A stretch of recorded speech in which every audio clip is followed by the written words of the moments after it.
बिस्मिल्लाहिर्रहमानिर्रहीम। अस्सलाम वालेकुम नादरीन, आप यूट्यूब चैनल देख रहे हैं। मैं इमरान खान। बिल्ली चूहे का खेल इस मुल्क में जारी है और ये खेल अभी चलता रहेगा जब तक कि पाकिस्तान में इंतखाबात नहीं होते। सब लोग भाग रहे हैं कि इंतखाबात ना हो और एक पॉलिटिकल पार्टी पीछे पड़ी है कि इंतखाबात करवाए जाएँ। रीज़न ये है कि उस पॉलिटिकल पार्टी को ये लगता है कि ये जो मकबूलियत उनके पास है ये बड़ी शानदार, वो 2/3 अक्सरियत से वापस आ जाएंगे। और बाकी सारी पॉलिटिकल पार्टीज़ को इस बात का पता है। शहबाज शरीफ साहब ने खुद एक मुबैना तौर पे सर्वे करवाया जिसमें 76% लोग इमरान खान साहब को पसंद कर रहे हैं। अब ज़िंदगी में कभी ऐसी मकबूलियत मियां नवाज शरीफ को या शहबाज शरीफ को तो मिली नहीं। हालांकि 2/3 अक्सरियत भी इनको एक दफ़ा दिलवाई गई 97 में, लेकिन ऐसी मकबूलियत इन्हें कभी नहीं मिली जो इस वक्त इमरान खान को और उसके बयानियों को मिली हुई है। तो इलेक्शन से भाग रहे हैं। इमरान खान साहब ने स्टेटमेंट दिया, पहले मैं आपको वो बताऊं और फिर आपको बताता हूं सबूत के साथ कि कैसे पाकिस्तान की वफाकी हुकूमत इलेक्शन से भागने के लिए झूठ बोलती है। ये जो मामला इमरान खान साहब ने उठाया है, इसके बारे में मैंने कुछ अर्सा पहले एक वीलॉग किया था और ये एक नहायत संजीदा मामला है। कौमी सलामती का इशू है, पाकिस्तान की कौमी पॉलिसी का इशू है और पाकिस्तान की रियासत की गैरत की बात है। कैसे? इमरान खान साहब ने कहा कि 22 ग्रेड के आर्मी चीफ ने खुद रूस की मजम्मत की। यह मामला मैंने इमरान खान साहब से पूछा था जब पाकिस्तान तहरीक इंसाफ की हुकूमत थी। तो उस वक्त इमरान खान साहब जब दौरा कर रहे थे रशिया का, उस वक्त रशिया ने हमला कर दिया यूक्रेन पे। इमरान खान साहब को यह इतला पहले मिल चुकी थी, इसलिए इमरान खान साहब ने रूस जाने से पहले उस वक्त के army chief general Qamar Javed Bajwa से दोबारा मशवरा किया। तो बाजवा साहब ने कहा आपको तो जाना चाहिए और इमरान खान साहब ने कहा कि इंफॉर्मेशन है कि रशिया हमला कर देगा। तो उन्होंने कहा आपका बड़े अरसे पहले से तय, आपको जाना चाहिए। तो इमरान खान साहब चले गए रशिया। रशिया ने हमला कर दिया यूक्रेन पे और उस हमले के बावजूद रूसी सदर 3 घंटे तक इमरान खान साहब के साथ मीटिंग में रहे। रूस और पाकिस्तान के दरमियान एक नए दौर का आगाज हो रहा था। इमरान खान साहब वापस आए तो दुनिया भर का प्रेशर पाकिस्तान पे आया कि अब आप मजम्मत करें रशिया की कि उन्होंने यूक्रेन के ऊपर अटैक क्यों किया।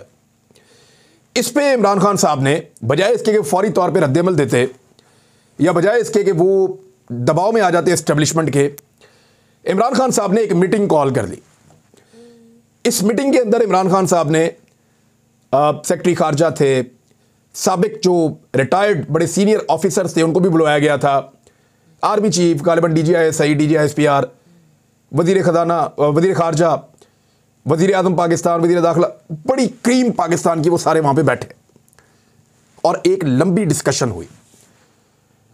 कुछ लोगों का यह ख्याल था, खास तौर पे मुबैना तौर पे जनरल बाजवा साहब का, कि पाकिस्तान को मगरबी ममालिक की बात माननी चाहिए। लेकिन जब एक सेक्रेटरी खारजा ने बड़ी शानदार ब्रीफिंग दी और बड़ी मेहनत के साथ वो लेकर आए थे चीजें, तो उन्होंने साबित किया कि इसमें न्यूट्रल रहना पाकिस्तान के लिए फायदेमंद है। यानी इस लड़ाई के अंदर पाकिस्तान को यूक्रेन की साइड पर भी खड़े नहीं होना चाहिए और रशिया की साइड पर भी खड़े नहीं होना चाहिए। पाकिस्तान को अपने आप को इस लड़ाई से बाहर रखना चाहिए और यह होनी चाहिए पाकिस्तान की फॉरेन पॉलिसी। और यह क्यों होनी चाहिए? इसलिए कि इंडिया ने भी यह पॉलिसी रखी हुई है। हालांकि इंडिया को अमेरिका पाकिस्तान की निस्बत ज्यादा फेवर करता है, लेकिन इंडिया रशिया से तेल भी ले रहा है और सस्ता तेल ले रहा है और इंडिया रशिया की मजम्मत भी नहीं कर रहा अमेरिकन दबाव के बावजूद। तो पाकिस्तान क्यों करे? पाकिस्तान को तो अमेरिका कुछ दे भी नहीं रहा। दूसरी जानिब श्रीलंका ने भी यही पॉलिसी रखी थी, सऊदी अरब ने यह पॉलिसी रखी थी और कुछ और ममालिक थे, उन्होंने भी यह पॉलिसी रखी थी कि उन्होंने अपने आप को न्यूट्रल कर दिया था रशिया और यूक्रेन के मामले में। तो यह तय पाया कि गवर्नमेंट ऑफ पाकिस्तान की यह पॉलिसी होगी कि रूस और यूक्रेन की लड़ाई में, और कंसेंसस के साथ रियासत की पॉलिसी बनी, सबने बैठकर मिलकर बनाई कि अब हम रूस की मजम्मत नहीं करेंगे। लेकिन जनरल कमर जावेद बाजवा ने अपने तौर पे वो मजम्मत कर दी। क्या कोई आर्मी चीफ फॉरेन पॉलिसी बना सकता है? क्या किसी आर्मी चीफ के पास ये इख्तियार है कि वो पाकिस्तान की फॉरेन पॉलिसी बनाए? उसके लिए वजारत खारजा मौजूद है, वजीर आजम का ओहदा मौजूद है, वजीर खारजा का ओहदा मौजूद है और इस पे काम करने वाले एक्सपर्ट्स मौजूद हैं। हाँ, आर्मी चीफ की इनपुट जरूर हो सकती है क्योंकि उनका एक इंस्टीट्यूशन है, उनके इंस्टीट्यूशन की एक मेमोरी उनके पास है और वो अपने शवायद की रोशनी में अपनी दलील पेश कर सकते हैं, अपनी राय दे सकते हैं, लेकिन जब कंसेंसस हो जाएगा, चाहे वो बात मानी जाए, आर्मी चीफ की दलील मानी जाए, चाहे ना मानी जाए, लेकिन जब कंसेंसस होगा तो सारे उसके लिए पाबंद हो जाएंगे। तो इमरान खान साहब ने जो कंसेंसस हुआ था वो उसके मुताबिक चले। उन्होंने कहा नहीं करेंगे मजम्मत, और हम अपने आप को इस लड़ाई में न्यूट्रल रखेंगे, हमारी ये पॉलिसी है। लेकिन उस वक्त के army chief general Qamar Javed Bajwa साहब ने जाकर रूस को मजम्मत कर दी एक तकरीब में, और ये एक बड़ा संगीन काम है जो उन्होंने किया है। किसी भी मुल्क में यह होता तो इसके बड़े खौफनाक संगीन नताइज होते, और उस आर्मी चीफ को वो नताइज भुगतना पड़ते। फर्ज करें इंडियन आर्मी चीफ उठता और इंडियन हुकूमत की पॉलिसी के बरक्स वो रूस की मजम्मत कर देता, तो क्या होता उसके साथ? फर्ज कीजिए अमेरिका एक पॉलिसी बनाता है, उनका आर्मी चीफ उससे मुखालफत करके कोई और पॉलिसी बोल देता है, या तुर्की ये कहता है कि हमने न्यूट्रल रखना है अपने आप को, और तुर्की का आर्मी चीफ उठकर एक मजम्मत कर देता है एक मुल्क की, दोनों में से एक मुल्क की, तो उसके साथ क्या सलूक होगा? दुनिया भर में कहीं ऐसा नहीं हुआ, लेकिन पाकिस्तान में ऐसा हुआ है। ये इमरान खान साहब उसकी बात कर रहे हैं। इमरान खान साहब ने कहा कि साबिक army chief general Qamar Javed Bajwa पर तनकीद करते हुए कहा कि हम रूस से सस्ता तेल ले रहे थे, और आर्मी चीफ यानी 22 ग्रेड के एक ऑफिसर ने रूस की मजम्मत कर दी। इमरान खान ने वीडियो लिंक के जरिए खिताब में कहा कि किसी भी मुल्क में जब तक इंसाफ कायम नहीं होता उस वक्त तक खुशहाली नहीं आती, और छोटी चोरी से मुल्क तबाह नहीं होते, बल्कि बड़े वज़रा, वज़ीर आज़म, साहिब इक़्तिदार और साहिब हैसियत लोग चोरी करते हैं तो फिर मुल्क ख़त्म हो जाता है। उन्होंने कहा कोई भी मुल्क जब तक इंसाफ कायम नहीं करता वहाँ खुशहाली नहीं आती। जब तक कानून की बालादस्ती नहीं है जमहूरियत नहीं आती। कानून की बालादस्ती का मतलब ही जमहूरियत है। अब मामला यह है कि कौन है ऐसा जो बिल्ली के गले में घंटी डालेगा? क्या ये सवालात पूछे जा सकते हैं? क्या जनरल रिटायर कमर जावेद बाजवा से ये पूछा जा सकता है कि जनाब पार्लियामेंट कुछ और कह रही थी और आपने कुछ और फैसला कर लिया? या पाकिस्तान की जो क्रीम है जब वो बैठे तो नेशनल पॉलिसी जो एक बनी वो कुछ और कह रही थी और आप कुछ और कह रहे थे? क्या इसका जवाब वो देंगे? यानी पाकिस्तान के अंदर तो मुकद्दस गांव की सूरत हाल ये है कि अरशद शरीफ शहीद वाला जो केस चल रहा है, ज़रा उसकी आज की अपडेट भी आप ले लें। अरशद भाई का केस लगा हुआ था सुप्रीम कोर्ट ऑफ पाकिस्तान में, और आज खुद नोटिस की समाअत हुई जिसमें जीआईटी के सरबराह अवैस अहमद ने दूसरी पेशरफ्त रिपोर्ट जमा करवा दी। सुप्रीम कोर्ट की जानिब से सरबराह जीआईटी की काफ़ी सरजनिश की गई है, और होनी भी चाहिए, क्योंकि जस्टिस मज़ाहिर अली नकवी ने कहा कि जो काम आपके ज़िम्मे लगाया था वो हुआ है या नहीं हुआ। कीनिया से कत्ल के मुतालिक कोई मवाद मिला है या नहीं मिला। सरबराह जीआईटी उन्होंने कहा कि कीनिया में हुकाम के साथ हमने मुलाकातें की हैं। भाई आप मुलाकातें करने गए थे या सबूत लेने गए थे? जज साहब ने कहा कि कहानियां ना सुनाएं, आपको शायद बात समझ नहीं आ रही। इस पर सरबराह जीआईटी ने कहा कि कीनिया ने शवाहिद तक रसाई नहीं दी, यानी कीनिया भी अब पाकिस्तान को घास नहीं डाल रहा। अच्छा आपका एटमी मुल्क है जनाब, ये हालत कर दी पाकिस्तान की कि कीनिया शवाहिद देने के लिए तैयार नहीं है। अगर हुकूमत दबाव डाले ना, अगर हुकूमत अपनी आई पर आए और पाकिस्तान की एस्टेब्लिशमेंट चाहे कि कीनिया शवाहिद दे तो कीनिया शवाहिद देगा।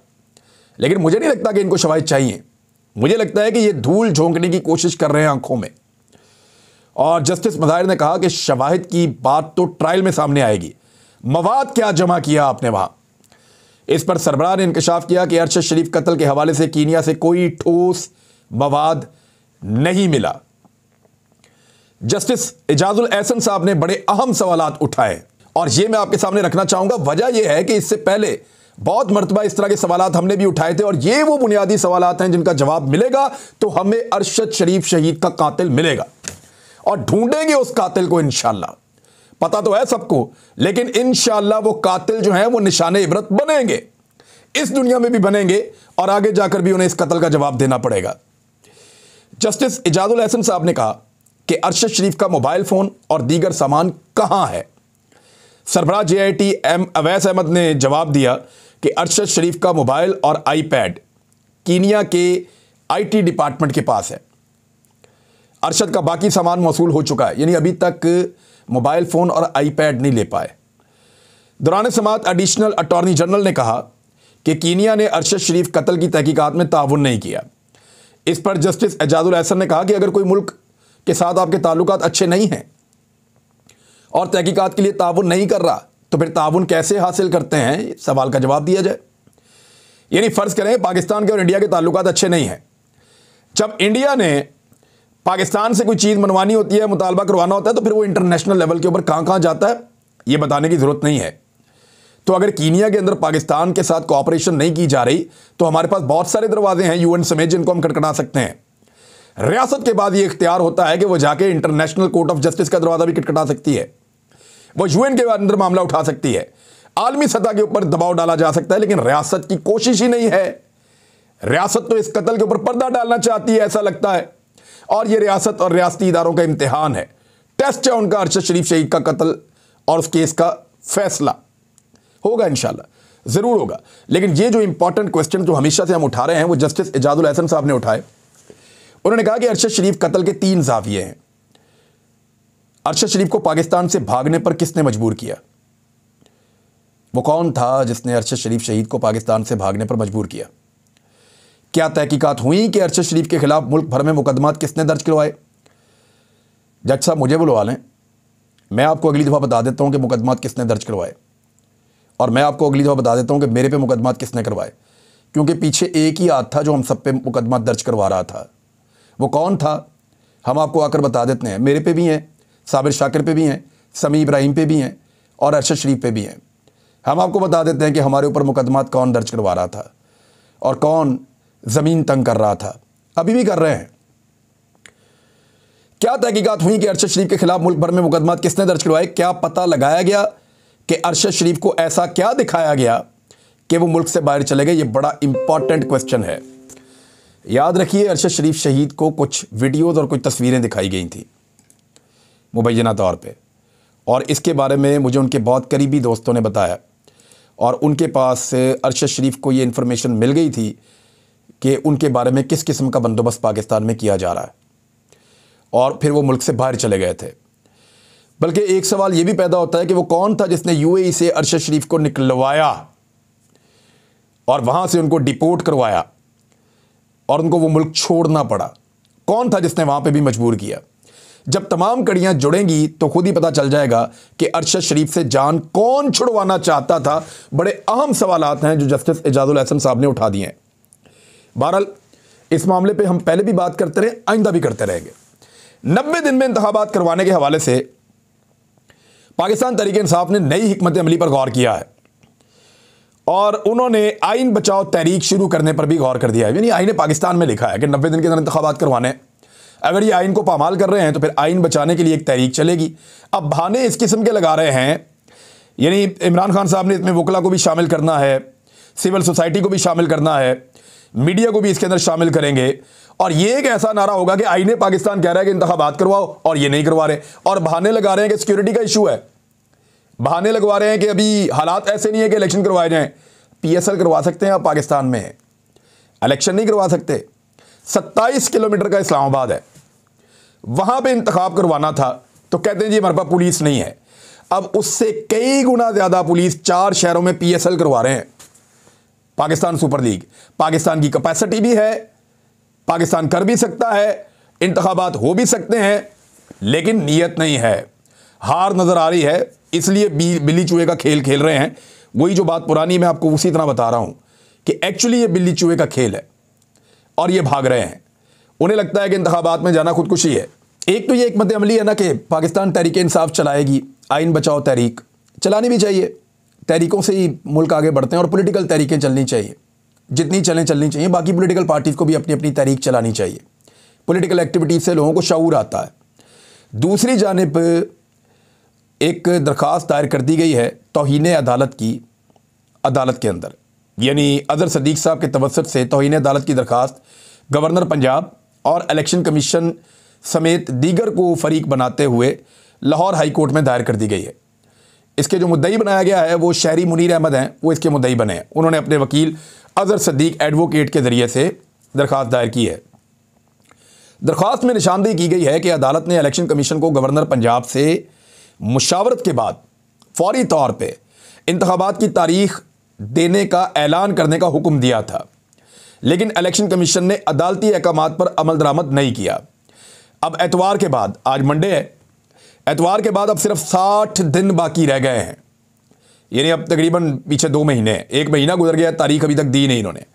2 महीने बाकी रह गए हैं, इसलिए इंतखाबात की तारीख का ऐलान, उसमें मजीद ताखीर नहीं की जा सकती। देखें 6 हफ्ते का पूरा प्रोसीजर होता है, अभी ऐलान करेंगे तो 90 दिनों के अंदर इलेक्शन होंगे ना, तो अदालत को इसके ऊपर, तौहीन अदालत के ऊपर कार्रवाई करनी चाहिए।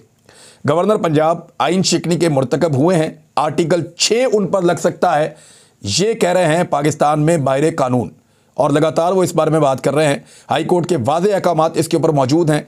फैसल चौधरी एडवोकेट ने भी ये बात की है, दीगर बहुत सारे जो आइनी माहिरीन हैं, एतजाद हसन साहब भी इससे मिलती जुलती बात करते हैं, और इस्लामाबाद हाई कोर्ट बार के जो सदर हैं वो भी ये बात कर रहे थे, सुप्रीम कोर्ट बार एसोसिएशन के जो सदर हैं वो भी ये बात कर रहे थे। तो इस तरह पाकिस्तान भर में गालिबन मैंने शायद बहुत सारे वकला को सुना है, तो मेरे दिमाग में थोड़ा सा मिक्स हो गए हैं नाम, लेकिन बहुत सारे वकला का ये कहना है कि ये आइन से खिलाफ वर्जी होगी, आइन से, अगर 90 दिन के अंदर अंदर इंतखाबात नहीं करवाए जाते, और अदालती हुक्म के ऊपर अगर अमल दरामद नहीं होता तो ये तौहीन अदालत तो होगी। अब तक के लिए इतना ही, अपना ख्याल रखिएगा, अपने इस चैनल का भी। अल्लाह हाफ़िज़।